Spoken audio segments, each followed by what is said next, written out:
Gagan, and you're listening to the Voice of Insurance podcast, produced in association with Advantage Go. Release your underwriters to underwrite with Advantage Go's underwriting platform. Today's podcast is slightly shorter than many. At first I was wondering why, but listening back just now, it's actually quite clear. Long conversations come about because there are complicated structures, products and new ventures to explain. Or sometimes it's because the people I talk to say things that I'm not expecting them to say, and then we have to spend time clarifying exactly what they mean. With Trevor Carvey, CEO of Conduit Re, it isn't like that. First of all, Conduit was founded on the simple premise of being an uncomplicated pure reinsurer, and that plan hasn't changed just because the market has. There are no new platforms or initiatives to dissect here. Conduit is staying true to its original business plan, although better than expected market conditions may allow the firm to execute that plan a little quicker than expected. And the relative brevity is also down to Trevor himself. He's concise and gets to the point and always answers questions head on and in the most transparent and open way. It's refreshing, and this means that in a short time you can learn an awful lot about the exact state of the reinsurance market and where the best opportunities currently lie within it. There's a lot of highly valuable detail and strategic insight in here, coming from someone whose experience is very difficult to match in the industry today. I highly recommend a listen. Enjoy the podcast. Well, Trevor, welcome back to the Voice of Insurance. Thanks very much. Nice to see you again. And well, the last time I saw you was in Monte Carlo, and you were making some quite strong predictions, as were most reinsurers. In fact, actually, to be fair, also reinsurance brokers, that there was going to be a harder market, there was going to be a market that was going to restructure. And it looks like you've done all of that, and you had a recent trading statement. In that statement, it was very positive, lots of growth. But one of the statements in that statement was from Neil. He said that you're well and truly through your startup phase. So if you're through your startup phase, tell us about what this next phase of Conduit Re's development is going to be. Okay. And it's kind of a question we often get asked. When does the startup phase come to a conclusion? Then you move on. It's kind of a constant process. It never really ends, does it? I suppose you're always starting something. Yeah, that's right. And you're looking to refine the processes and practices that you put in place. And actually, I think we've spoken about this often in the business, that in building the team, we're now getting off of 50 people, just over 50 people here in Bermuda. You have a number of avenues that you start off in a team with individuals, and you do need to take stock every now and then and just look at, are you going down the right route in the way that you're building the business? And we've done a number of what I think is the right kind of sort of half switches to realign the business as we've gone. But we've ended up in a really good space. Through the year, we wrote our billionth premium, I think it was. Oh, goodness. By the time we got through to July. And it's basically been built here. So for us from here on, it's really continuing to build out the platform from a tech standpoint as well. Everybody likes to talk about tech in our business, but reinsurance actually, I think, does need still some work to go in terms of data exchange, systems being able to talk to each other between reinsurers and clients and brokers. So we'll be doing more of that over the next 3 years. And I think that basically just leads to doing more business in a more efficient manner, and used to argue with that to a large extent. Benefits us all. And when you talk about exiting a startup phase, you don't suddenly mean that you're going to embark upon, if you say, we've used reinsurance as the way of getting started up because it's a great way of getting premium in relatively quickly. And we're not going to suddenly see you go into E&S or Lloyd's or that kind of thing, suddenly into specialty insurance or that kind of thing. You're going to stay pure. You're going to stick to that plan. The plan has always been to be a pure reinsurer, and that is the plan. You're just deepening and developing that line. Yeah, effectively, you described our view on the industry, certainly in our medium to longer term. That's how we see it. We often get asked again about, Lloyd's and the attractions of it. Well, Lloyd's is a great place to be for global licenses in the insurance business. That's not what we require, and it's not a platform that suits us.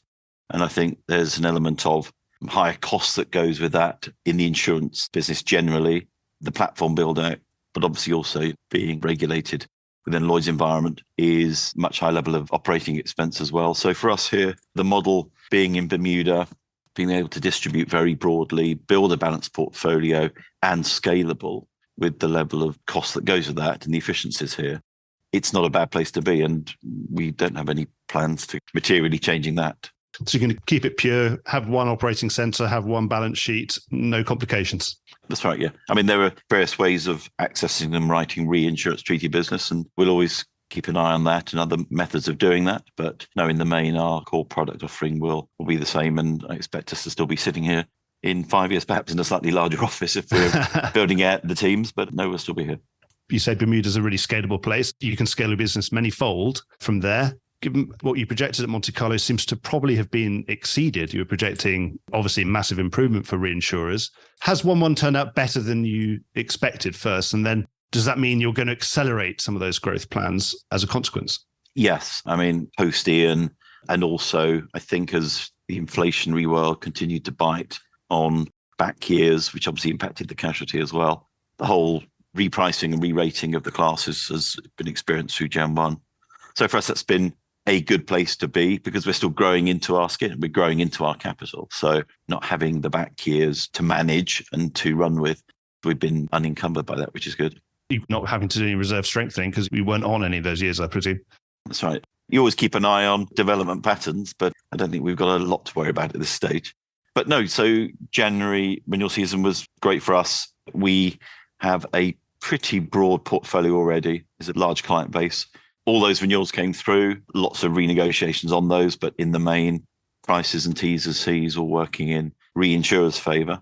And that's the supply-demand imbalance that everybody talks about, and that's very much to the fore. So January for us was really about building on that renewal base, and then there was a significant amount of new business as well that was offered through, and that really is where the growth at Jan 1 came. But for us going forward, I think at that point about the hard market continuing, the casualty inflation-related impact is here to stay. You see that all the way through now down into the client base, an awareness of the need to keep rate ahead of that inflationary trend. And in the main, I think the industry is still doing a good job of that. We see that. So that kind of just underscores I think we've used the word structural shift and a structural change for a number of years, I think, in just building that more reinsurer-friendly, shall we say, environment. So yeah, absolutely, we're looking to accelerate that. And if we can bring forward our year 4 and year 5 in our IPO plan closer to home now in our year 3, then I think that will be a task well achieved. You're talking about growing into your skin. So it sounds like you haven't fully deployed all the capital that you raised initially yet, all those original commitments. Yeah, that's right. That's right. Capital for us is still plentiful relative to our size. And certainly looking at our 5-year plan, we have more than enough to take us out through the end of that. And I think the way that the capital models work in the industry, there's an over-focus on premium. Very often the premium is seen as the sole driver, but a lot of the ways the models work and capital charges, sometimes it's no more than 50% is actually premium driven. And it's around your reserving risk and your credit risk and your investment risk. And they all add along with diversification to a blended capital charge. And that for us, because we're essentially not a monoline cat writer, obviously, and a diversified reinsurer, that actually all plays to the strengths of the capital adequacy model. So for us, no, feel very comfortable and we're still deploying. That sounds great. Nice place to be that you don't have to be out trying to get new investment. You can just get your head down and deal with what's in front of you. So in terms of when you're seeing things coming through, are you expecting this momentum at 1/1 to continue through the year? Because obviously we did have a bit of prior momentum in the mid-year renewals last year. Do you think it's all going to carry on? Do some of these raises and restructures are going to carry on as we go through the mid-year renewals as well? Or have we already done that? Was that already last year's debate? I think there's always an eye on the industry, isn't there? There's always a potential set of investors that are looking at the business. I think one thing, though, that was aware to us in building a rated carrier and going through all that capital raising in 2020, getting a rated carrier on the books through the regulatory and the rating agency approval is a long task. It's a long endeavour to take on. Yeah. But I think that a quicker way to market in the ILS space, probably the uptick in property cat rates, there's going to be some interest there, I think. And I think you can probably see some additional capacity coming in there. Do you think that might put a bit of a dampener on it? Presumably it's from a very theoretically well-rated place, one presumes. Certainly well-rated, and the gap in supply-demand capacity is still significant. If you look at that potential gap that's out there, and there's various figures that are being quoted, it would take an awful lot of new capital coming into the industry to have a material dent on that. And all the time we've seen it from our clients at Jan 1. The demand on the limits that they want to purchase is just going up at an increasing rate. Inflation-led index-linked asset price inflation. Yeah, so new opportunities will be there for new capital, but there's a very, very heavy demand that's still driving prices at the core end. So you don't expect anything unstable to happen? No, I don't think so. There's a big focus on T's and C's too, terms and conditions. We saw that at Jan 1. We'll see that certainly through the mid-year and even the April. We're all sort of jumping to the middle of the year with the wind season, but there's a large amount of business that's due to renew in April. And we're already seeing, I think, a real resolve around attachment points, deductibles, event clauses, all that good, exciting stuff that we love to talk about. But it adds real value to the product. And that was a big part of rate change and rate improvement that we certainly saw at Jan 1. I suppose when we're thinking about 1st of April renewals, we're thinking about Asia. It was a bit of a shock to me to read some COVID losses coming through, perhaps ones that you wouldn't expect as a reinsurer to be covered, but something that you might have to cover. Obviously, if you're following the fortunes of your cedant, these are so-called deemed hospitalization COVID losses. And it's an aggregation of small health benefit claims where people actually weren't hospitalized, but the government, because they had to isolate for COVID, and the local governments have decided that they should be able to claim on those health benefit policies. And of course, those are then aggregating to very large numbers, because we're talking about millions of people. And then some of those were going to be finding their way into reinsurance. We certainly saw some reserving for that. Is that going to muddy the waters for those Asian renewals? I think it could do.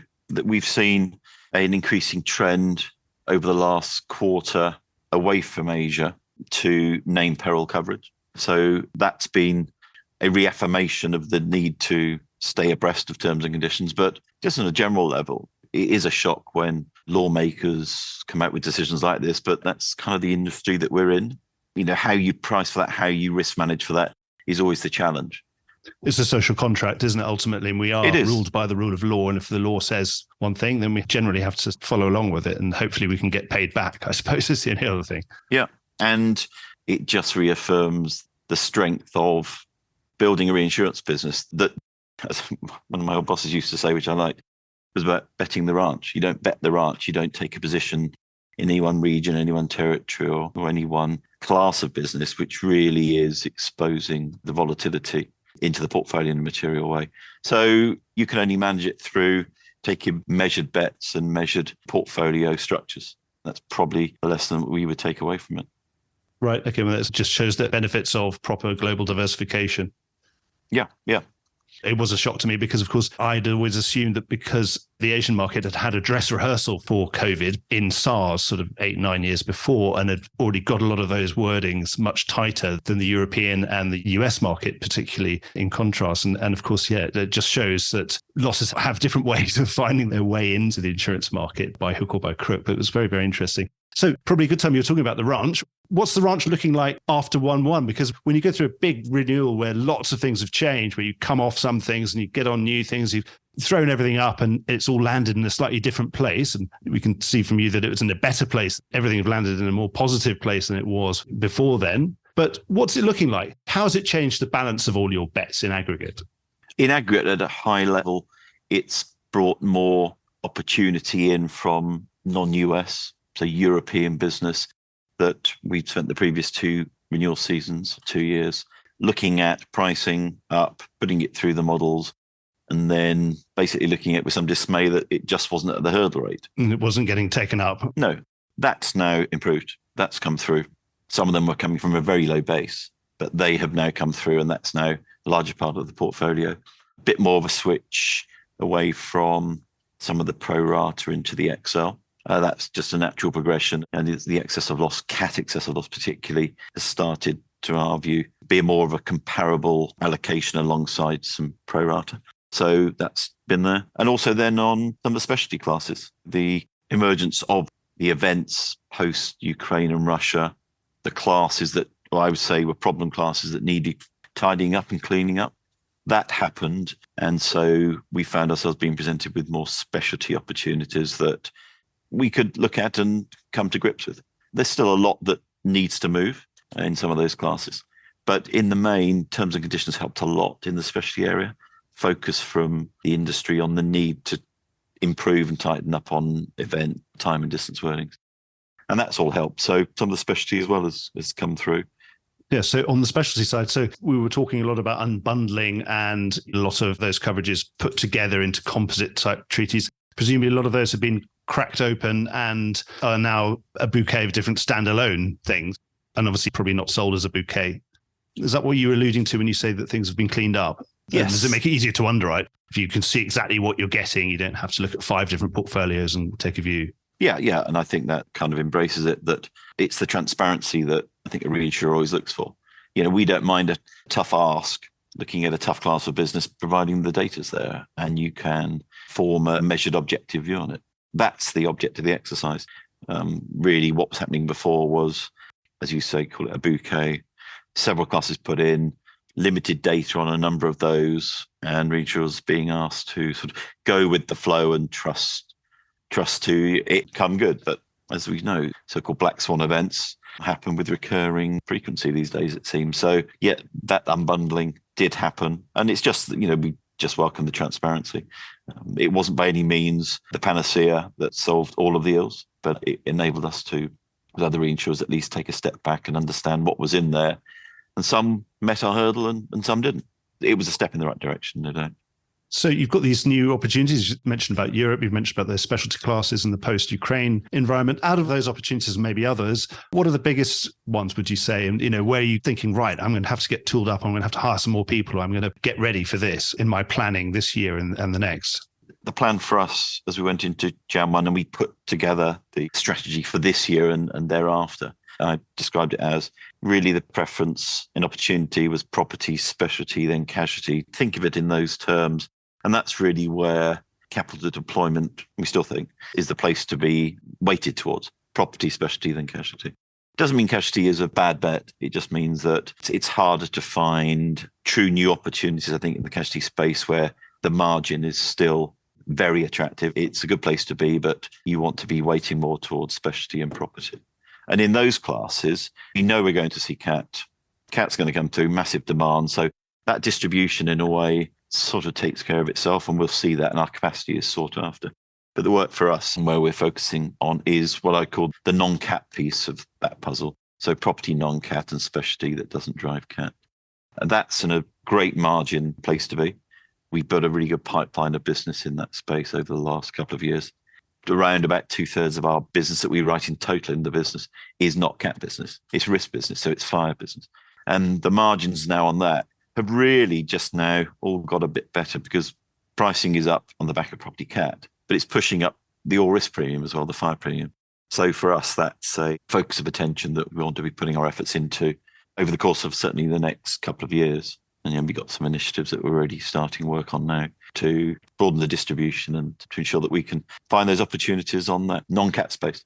So that sort of cat tide has managed to lift all the ships. Yeah, exactly what it's done. Exactly. Yeah. And there's some really good opportunities in there. And if reinsurers is in business to be aware of the cycles, then that's exactly what we should be doing at this time. Of course, 1/1, you're a buyer and a seller of reinsurance, and you had to have your own retro program. But your retro is very important when you're starting up to avoid any imbalances. How was that? You said in your recent trading statement that you were very satisfied you were able to get that away. What was it about your program that was able to give those retro writers comfort? I mean, it was a very tough renewal for everybody, I presume. Yeah, it was. I think twofold, really. The retro that we buy, as a couple of my colleagues remind me, on the world scale is not life-changing.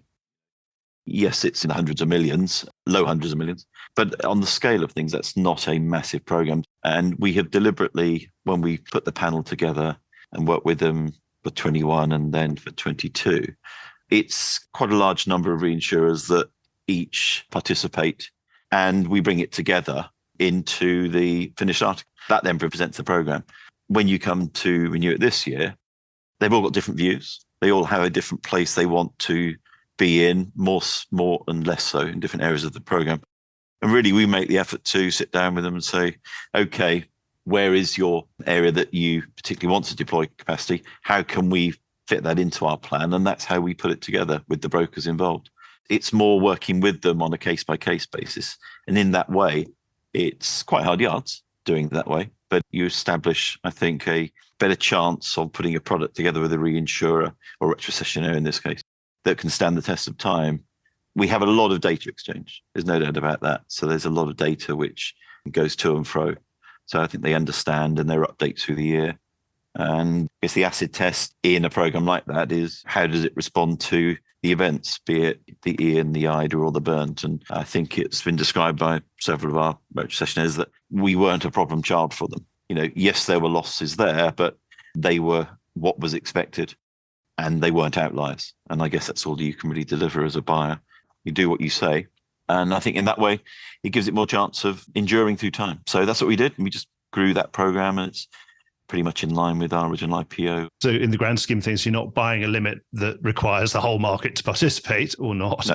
And presumably you were really only buying at the sort of capital protection level rather than earnings. Yeah, completely. We have the capital to run that net loss into. That's what it's there for in this market. And yeah, it just gives us the freedom to be able to buy for pure capital protection, which is what it should be.